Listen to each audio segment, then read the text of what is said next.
ஒரு plywood factory தான். Rate பேசி ஏன்னா இந்த மாதிரி ரா வுட்டில் இருந்து ரோல் பண்ண வச்சு ஒவ்வொரு ஸ்லைஸாக இதை வந்து வெளியில் கொண்டு வரும். ரொம்பவுமே ஹீட்டாக இருந்தது.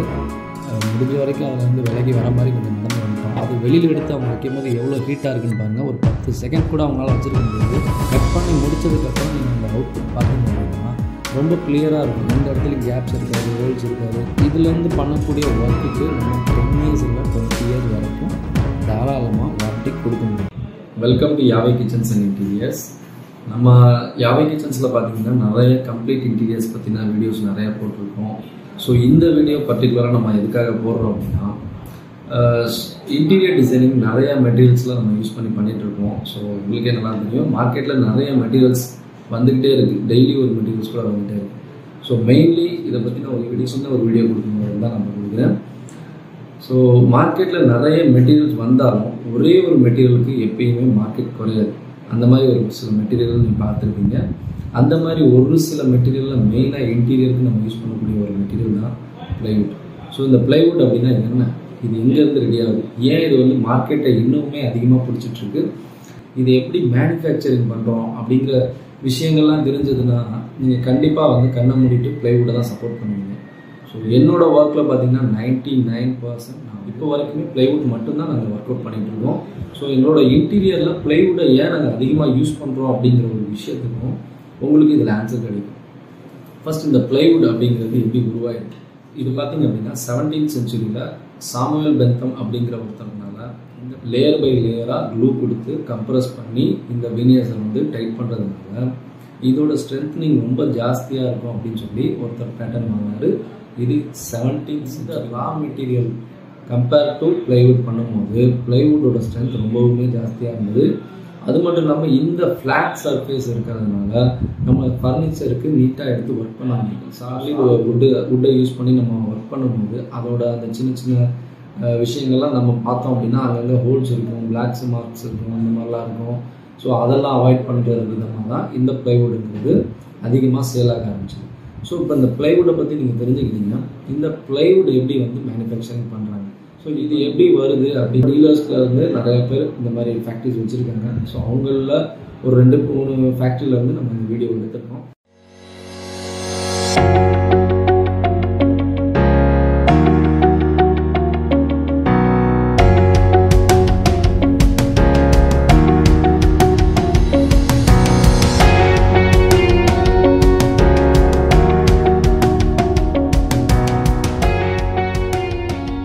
பார்த்துட்டு இருக்கிறது கேரளாவில் இருக்கக்கூடிய ஒரு ப்ளைவுட் ஃபேக்ட்ரி தான்.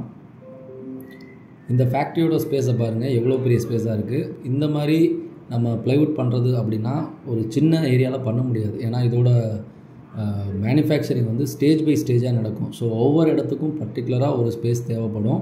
அதனால தான் இவ்வளோ பெரிய ஃபேக்ட்ரியாக இவங்க வச்சுருக்காங்க. கேரளாவில் இருக்கக்கூடிய நிறைய இடத்துல இருந்து இந்த மாதிரி வுட்ஸ் வந்து கட் பண்ணி அது மார்க்கெட்டுக்கு வரும். அங்கே மார்க்கெட்லேருந்து ரேட் பேசி ஏஜென்ட்ஸ் மூலிமா இந்த மாதிரி வுட்ஸ் எல்லாமே வாங்கிக்குவாங்க. எவ்வளோக்கு பெரிய பெரிய வுட்ஸ் கிடைக்குதோ அவ்வளோக்கு பெரிய பெரிய வீனியர்ஸ் நமக்கு கிடைக்கும். இந்த வுட்டை செலக்ட் பண்ணும்போது பார்த்திங்கன்னா பூச்சிக்கடி அதிகமாக இருக்கக்கூடாது, அதே மாதிரி ரொம்ப நனைஞ்சு இருக்கக்கூடாது. ஸோ இந்த மாதிரி வுட்டெல்லாம் பார்த்திங்க அப்படின்னா கொண்டு வந்து இங்கே ஸ்டோர் பண்ணி வச்சு ரொம்ப நாள் வச்சுட்டு அதுக்கப்புறம் தான் ஒர்க்கை தேவைக்கு ஆர்டருக்கு ஏற்ற மாதிரி இந்த ஒர்க்கை வந்து ஸ்டார்ட் பண்ணுவாங்க. இப்போ நீங்கள் பார்த்துட்டு இருக்கிறது பீலிங் மிஷின். ஸோ இந்த பீலிங் மிஷின் என்ன பண்ணோம் அப்படின்னா ரா வுட்டில் இருந்து ரோல் பண்ண வச்சு ஒவ்வொரு ஸ்லைஸாக இதை வந்து வெளியில் கொண்டு வரும். இப்போ நீங்கள் வீடியோவில் பார்க்குற மாதிரி ஒவ்வொரு ஸ்லைஸஸாக வரும். பெரிய வுட்டாக இருந்தால் இந்த ஸ்லைஸ் வந்து கண்டினியூஸாக பெருசாக வரும். சின்ன வுட்டாக இருந்தால் கொஞ்ச நேரத்தில் அந்த வுட்டு வந்து சுத்தமாக சுற்றிட்டு மீதி இருக்கக்கூடிய பேலன்ஸ் பார்த்திங்கன்னா ஒரு சின்ன தக்க மாதிரி வந்துடும். இதெல்லாம் பார்த்திங்கன்னா அந்த வீனியர்ஸை கட் பண்ணி வச்சுருக்கிறது அந்த ரோல் பண்ணி ஒவ்வொன்றையும் ஒவ்வொரு கேட்டகரியாக பிரித்து வச்சுருப்பாங்க. எந்த இதில் வந்து ஓட்டை இல்லை, எந்த இதில் வந்து நீட்டாக இருக்குது அப்படின்றத பிரித்து வச்சுருப்பாங்க. ஸோ நான் ஏற்கனவே சொன்ன மாதிரி அந்த பெரிய ரா வுட்டை உள்ளே அனுப்பி ஸ்லைஸ் பண்ணதுக்கப்புறம் மீதி இருக்கக்கூடிய அந்த வேஸ்டேஜ் அந்த வுட்டு பார்த்திங்க அப்படின்னா இந்த மாதிரி தக்கையாக குச்சி மாதிரி வந்துடும். ஸோ இது கன்வேயர் பெல்ட்டில் அடுத்தடுத்த ஸ்டேஜுக்கு போகும். அதுக்கு முன்னாடி ஸ்டோர் பண்ணி வச்சுருக்கக்கூடிய அந்த வுட்டு அதிலேருந்து பீலிங் ஆகி வர்றது ஃபஸ்ட்டு ஸ்டேஜ். செகண்ட் ஸ்டேஜில் பார்த்திங்க அப்படின்னா அதை டிவைட் பண்ணி பிரித்து வைப்பாங்க. ஸோ ஒவ்வொன்றையும் ஒவ்வொரு ரேஞ்சுக்கு ஏற்ற மாதிரி எது ஹோல்ஸ் இருக்குது, எது ஹோல்ஸ் இல்லை, எது ரொம்ப டேமேஜாக இருக்குது அந்த மாதிரி ஒவ்வொன்றா பிரித்து வைப்பாங்க. ஒவ்வொன்றையுமே யூஸ் பண்ணுவாங்க. கண்டிப்பாக ஒவ்வொன்றுமே ஒவ்வொரு இடத்துல பேட்ச் போடுற மாதிரி வரும் டேமேஜ் ஆனது. ஒரு சிலது ப்ளைனாக இருக்குது ஏ கிரேடுக்கு கரெக்டான ஒரு யூஸிங் மெட்டீரியலாக அங்கே நமக்கு போயிடும். ஸோ சைஸ் வாரியாக இவங்க வந்து இதை ஸ்ப்ளிட் பண்ணி கட் பண்ணி தனித்தனியாக எடுத்து வச்சிடுறாங்க. இது கட் பண்ணுறதுக்கு உண்டான இந்த பிளேடை பாருங்கள், எவ்வளோ பெரிய பிளேடு. ஸோ அந்த பக்கம் இருந்து ஜஸ்ட் ஒரு புல் பண்ணார் அப்படின்னா அந்த இது கட் ஆகிடும். அதே மாதிரி ரிவர்ஸில் வர்றதுக்கு இந்த சைடில் ஒரு வெயிட் இருக்கும். அந்த வெயிட் வந்து அந்த பிளேடை வந்து ரிவர்ஸில் எடுத்து கொடுக்கும். மேக்ஸிமம் இங்கே ஒர்க் பண்ணுற எல்லா எம்ப்ளாயீஸையும் நான் பார்த்த வரைக்கும் எல்லாருமே நார்த் இந்தியாஸ்லேருந்து தான் வந்து ஒர்க் பண்ணுறாங்க. ஃபேமிலியாகவே வந்து ஒர்க் பண்ணுறாங்கன்னு நினைக்கிறேன். ஏன்னா இவங்களுக்கெல்லாம் வந்து கான்ட்ராக்டர்ஸ் வச்சு அது மூலயமா தான் இவங்களுக்கு வந்து ஸ்கொயர் ஃபீட்டுக்கு இவ்வளோ ப்ரைஸ் அப்படின்ற மாதிரி போகும். ஒவ்வொரு டிவிஷனும் ஒவ்வொரு ஒர்க்கர் இருக்காங்க. இதில் பார்த்திங்க அப்படின்னா கட் பண்ணி இந்த வினிஸை வந்து செப்பரேட்டாக எடுத்து வைக்கிறதுக்கு ஒரு குரூப். இப்போ கட் பண்ணுற பீசஸ்லாம் பாருங்கள், ரொம்பவுமே லென்த்தியாக நீட்டாக இருக்குது. எந்த ஒரு கிழிஞ்சலும் இல்லாமல் எந்த ஒரு டேமேஜும் இல்லாமல் இருக்குது. ஸோ இதை செப்பரேட்டாக ரோல் பண்ணி வச்சிட்றாங்க. நம்மக்கிட்ட வரக்கூடிய ப்ளைவுட்ஸ்லாம் பார்த்திங்கன்னா நீங்கள் லோகோஸ் தான் மெயினாக பார்ப்பீங்க. சொல்ல போனால் பிராண்டு. ஸோ இது இந்த பிராண்டு, இது அந்த பிராண்டு அப்படின்ற மாதிரி இருக்கும். அதில் இத்தனை வருஷம் வாரண்டி கொடுக்குறாங்க அப்படின்னு. இது எங்கே வந்து பிராண்ட் ஆகுதுன்னா இந்த பிரிக்கக்கூடிய இந்த ஏ கிரேட் பி கிரேடில். ஸோ ஏ கிரேட் எடுக்கிறவங்க ஒரு பிராண்ட், பி கிரேட் எடுக்கிறவங்க ஒரு பிராண்ட் அப்படின்ற மாதிரி ஒவ்வொருத்தரும் அந்த கிரேடை தான் எடுத்துகிட்டு போவாங்க. ஸோ நெக்ஸ்ட் பார்த்திங்க அப்படின்னா ஏர் ப்ரெஷர் க்ரியேட் பண்ணக்கூடிய இந்த ப்ராசஸ். இது வந்து பார்த்திங்கன்னா இருக்கக்கூடிய வேஸ்டேஜ் அந்த வீனியர்ஸே போட்டு எரித்து இதிலேருந்து வரக்கூடிய அந்த அனலை வச்சு ஒரு ப்ரெஷர் க்ரியேட் பண்ணி இந்த ப்ரெஷர் உங்களுக்கு எங்கே யூஸ் ஆகும்னு நான் ஒரு 4th 5th ஸ்டேஜில் உங்களுக்கு சொல்கிறேன். ஸோ இதை ஃபஸ்ட் பார்த்துக்கோங்க. இங்கே எவ்வளோ கஷ்டப்பட்டு ஒர்க் பண்ணுறாங்க பாருங்கள். ஸோ இது பக்கத்தில் எங்களால் நிற்கக்கூட முடியல. ஒரு 10 நிமிஷத்தில் ரொம்பவுமே ஹீட்டாக இருந்தது. முடிஞ்ச வரைக்கும் அதிலேருந்து விலகி வர மாதிரி கொஞ்சம் நடந்து வந்துட்டோம். ஸோ நெக்ஸ்ட் பார்த்திங்கன்னா அங்கேருந்து எடுத்துகிட்டு வந்து கட் பண்ணி வைக்கக்கூடிய ஷீட்ஸ் எல்லாம் இங்கே தான் ஸ்டாக் பண்ணி வைக்கிறாங்க. இப்படி ஸ்டாக் பண்ணி வைக்கிறதுனால அதில் இருக்கக்கூடிய ஈரப்பதம் காற்றுல இருக்கக்கூடிய வெப்பத்தினால இன்னும் கொஞ்சமே ட்ரை ஆகிடும். ஸோ இது வந்து சுருண்டு இருந்ததெல்லாம் கொஞ்சம் ஃப்ளாட்டாக ஆரம்பிக்கும். இந்த ப்ராசஸ் முடிஞ்சதுக்கப்புறம் என்ன பண்ணுவாங்க? ஸோ அந்த ப்ராசஸ் முடிஞ்சதுக்கப்புறம் அதெல்லாம் எடுத்துகிட்டு வந்து இந்த மாதிரி கன்வேயரில் இந்த பெரிய மிஷின் இருக்கு இல்லைங்களா, அங்கே நான் காட்டினேன் இல்லைங்களா உங்களுக்கு ப்ரெஷர் வர மாதிரி. ஸோ அந்த வரக்கூடிய ப்ரெஷர் அந்த ஆவி எல்லாமே இங்கே தான் வரும். ஆல்மோஸ்ட் இவங்க வந்து ஷீட்டை அயனிங் பண்ணுற மாதிரி ஒரு ப்ராசஸ் பண்ணுறாங்க. இது எதுக்கு அப்படின்னா இதில் இருக்கக்கூடிய அந்த வாட்டர் மாலிக்யூல்ஸ் எல்லாத்தையும் வெளியில் எடுத்தால் இது ரொம்ப ட்ரையாகவும் இருக்கும். அந்த சீசனை விட்டு அடுத்த சீசன் வரைக்கும் இது தாங்கும். ஸோ அதுக்குள்ளே ஃபங்கஸ் எதுவும் வராமல் இருக்கணும், பூச்சிக்கடி வந்துடக்கூடாது. ரொம்ப ஈரப்பதம் இருந்தால் அது வந்து ஒரு மாதிரி முறிஞ்சிரும் சீக்கிரமாக. ஸோ அந்த மாதிரி இருக்கிறதெல்லாம் இருக்கக்கூடாதுன்றதுக்காக வேண்டி தான் இந்த ட்ரையிங் ப்ராசஸ் பண்ணுறாங்க. இதில் வினீரில் உள்ள எல்லா ஈரப்பதமுமே கண்டிப்பாக வந்து வெளியில் வந்துடும். ஸோ மீதி நமக்கு வரக்கூடிய அந்த பக்கம் வரக்கூடிய அந்த அவுட்புட் பார்த்திங்க அப்படின்னா ரொம்பவுமே ட்ரையாக இருக்கும். ஸோ அங்கிட்டு நீங்கள் கொடுக்கும்போது எப்படி இருந்தது, இங்கிட்டு வரும்போது அது எவ்வளோ ட்ரையாக இருக்குதுன்னு கலர் பார்த்திங்கனாவே தெரியும். அதுலேயுமே கொஞ்சம் லைட்டாக ஒரு ஹீட்னஸ் நமக்கு தெரியும். பட் இதை டேரெக்டாக எடுத்துகிட்டு போயிட்டு ஒர்க் பண்ண மாட்டாங்க. இதை இன்னும் ஒரு 2 டேஸ்க்கு வந்து அவங்க குடோனில் தான் வைப்பாங்க. அதுக்கப்புறம் தான் ஒர்க்கிங் ப்ராசஸ் ஸ்டார்ட் ஆகும்.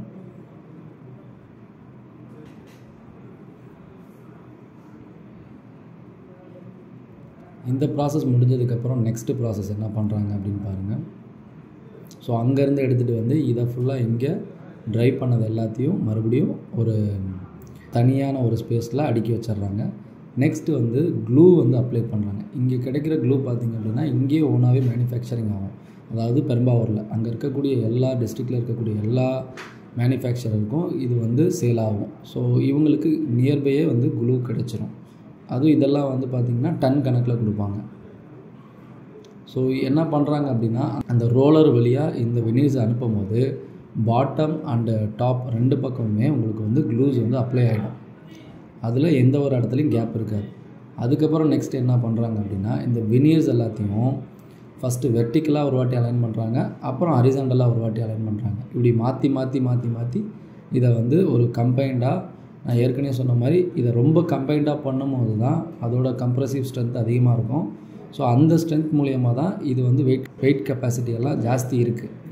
ஸோ ஃபஸ்ட்டு பார்த்திங்கன்னா இப்படி வைப்பாங்க, பிரிக்கு ஒர்க் எப்படி பண்ணுவாங்க வாலுக்கு அதே மாதிரி தான் இப்படி வைப்பாங்க. அதுக்கப்புறம் லெஃப்ட் சைடு வைப்பாங்க. இப்படி மாற்றி வச்சுட்டே வருவாங்க. ஸோ ஒரு குறிப்பிட்ட லேயர், ஒரு 16 லேயரு 13 லேயர் அப்படின்னு ஒவ்வொன்றுக்கும் ஒவ்வொரு திக்னஸ் கிடைக்கும்.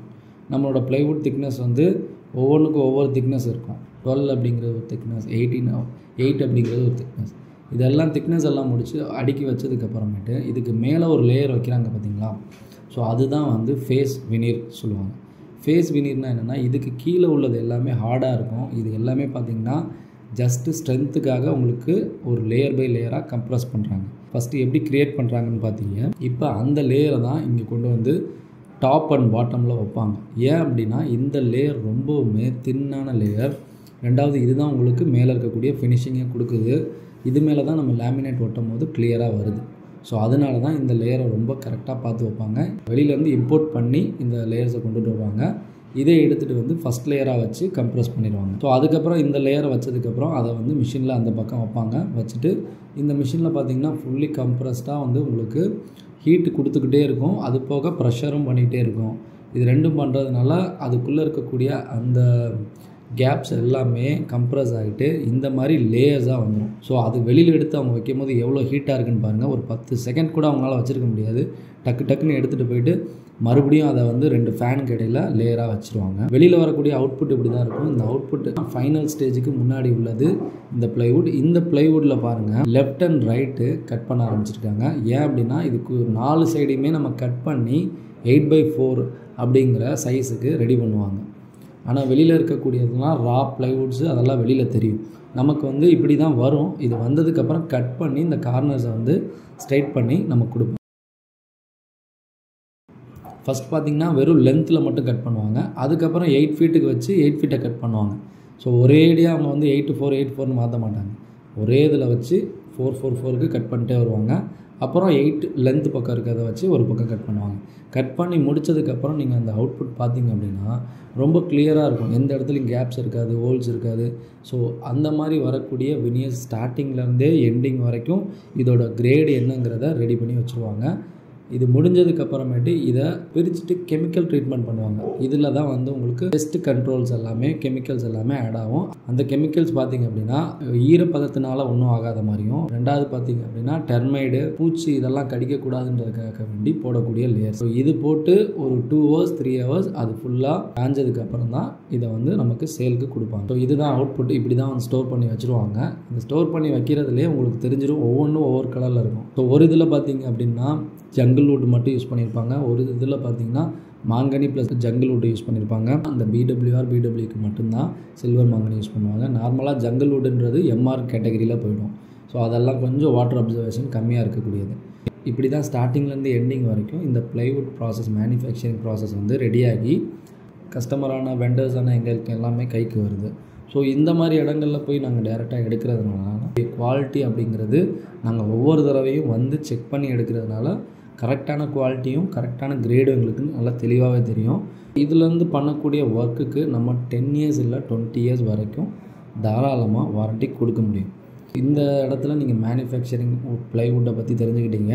இன்னும் ஃபர்தராக வந்து நிறைய மெட்டீரியல்ஸ் இருக்குது. ஒவ்வொரு மெட்டீரியல்ஸாக நான் அடுத்து வர வீடியோஸில் எல்லாத்துலேயும் உங்களுக்கு டீட்டெயில் எக்ஸ்ப்ளனேஷனோட சொல்கிறேன். தேங்க்ஸ் ஃபார் வாட்சிங் YAHWEH Kitchens and Interiors. Bye.